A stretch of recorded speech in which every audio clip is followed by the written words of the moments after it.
रात के 2:30 बजे थे। सन्नाटा छाया हुआ था। रोहन के कमरे में अंधेरा था, सिर्फ मोबाइल की स्क्रीन की रोशनी फैल रही थी। अचानक उसका फोन बज उठा। एक अनजान नंबर से मैसेज आया था। दिल तेज धड़कने लगा। ये नंबर किसका था? इतनी रात को कौन मैसेज कर रहा था? रोहन ने हिम्मत करके मैसेज खोला।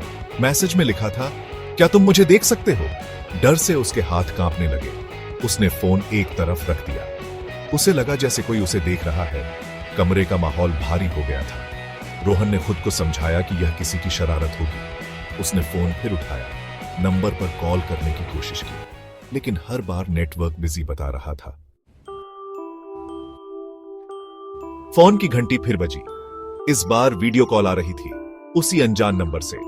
रोहन ने डरते डरते कॉल उठाई। सामने एक धुंधली सी तस्वीर दिखाई दी। एक औरत जिसके बाल लंबे और बिखरे हुए थे। उसका चेहरा ठीक से दिखाई नहीं दे रहा था। उसकी आंखें खौफनाक तरीके से चमक रही थीं। रोहन की सांसें रुकने लगी। वो चीखना चाहता था, लेकिन आवाज नहीं निकल रही थी। औरत ने अपना हाथ आगे बढ़ाया। ऐसा लगा जैसे वो स्क्रीन से बाहर आना चाहती हो। रोहन ने फोन नीचे गिरा दिया। डर के मारे उसका चेहरा पसीने से तर हो गया था। फोन अभी भी जमीन पर ही था कि अचानक उसमें से आवाजें आने लगीं। अजीबोगरीब आवाजें, जैसे कोई बुदबुदा रहा हो। रोहन ने हिम्मत करके फोन फिर उठाया। स्क्रीन पर अपने आप टाइपिंग होने लगी। तुम भाग नहीं सकते, मैसेज आया। रोहन हैरान था। उसका फोन खुद ब खुद काम कर रहा था। उसे समझ नहीं आ रहा था कि क्या हो रहा है। कमरे का तापमान गिरता जा रहा था। रोहन को ठंड लगने लगी। उसे अपने आसपास किसी की मौजूदगी का एहसास हो रहा था। अचानक कमरे की लाइट जलने बुझने लगी। हवा तेज हो गई। रोहन डर के मारे अपने बिस्तर पर छिप गया। उसे समझ नहीं आ रहा था कि क्या करे। जब रोशनी वापस आई तो रोहन गायब था। उसका फोन बिस्तर पर पड़ीड़ा था। स्क्रीन पर एक मैसेज चमक रहा था, तुम अगले हो।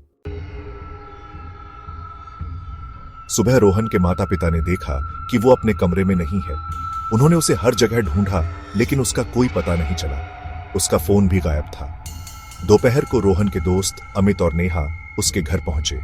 उन्होंने रोहन के माता पिता को फोन पर बात करते सुना था। उन्हें चिंता हो रही थी। रोहन के माता पिता ने बताया कि रोहन गायब है, उसका फोन भी नहीं मिल रहा है। अमित और नेहा हैरान रह गए। Section 6, the desperate search. Amit और नेहा ने रोहन को ढूंढने का फैसला किया। उन्होंने अपने सभी दोस्तों को फोन किया।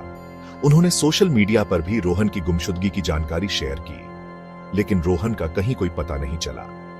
पुलिस भी उसके केस को सुलझाने में नाकाम रही। एक दिन अमित को अचानक रोहन का फोन मिला। वो एक सुनसान गली में पड़ीढ़ा था। अमित ने फोन उठाया और उसे ऑन किया। फोन ऑन होते ही एक वीडियो प्ले होने लगा। वीडियो में रोहन दिखाई दे रहा था। वो एक अंधेरी जगह पर बंद था। अगर तुम मुझे बचाना चाहते हो, रोहन ने कहा, तो इस नंबर पर कॉल करो।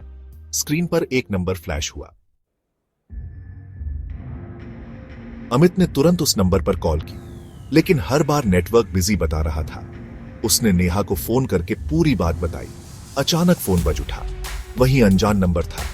नेहा ने डरते डरते फोन उठाया। तुमने बहुत देर कर दी। एक खौफनाक आवाज आई, अब तुम्हारी बारी है। Section 9, the curse continues. Phone cut गया। नेहा और अमित डर के मारे एक दूसरे को देखने लगे। उन्हें समझ नहीं आ रहा था कि क्या हो रहा है। रात के ठीक 2:30 पर उनके फोन पर उसी अनजान नंबर से एक मैसेज आया। मैसेज में सिर्फ एक ही लाइन लिखी थी, तुम अगले हो। इसका पार्ट 2 भी आने वाला है।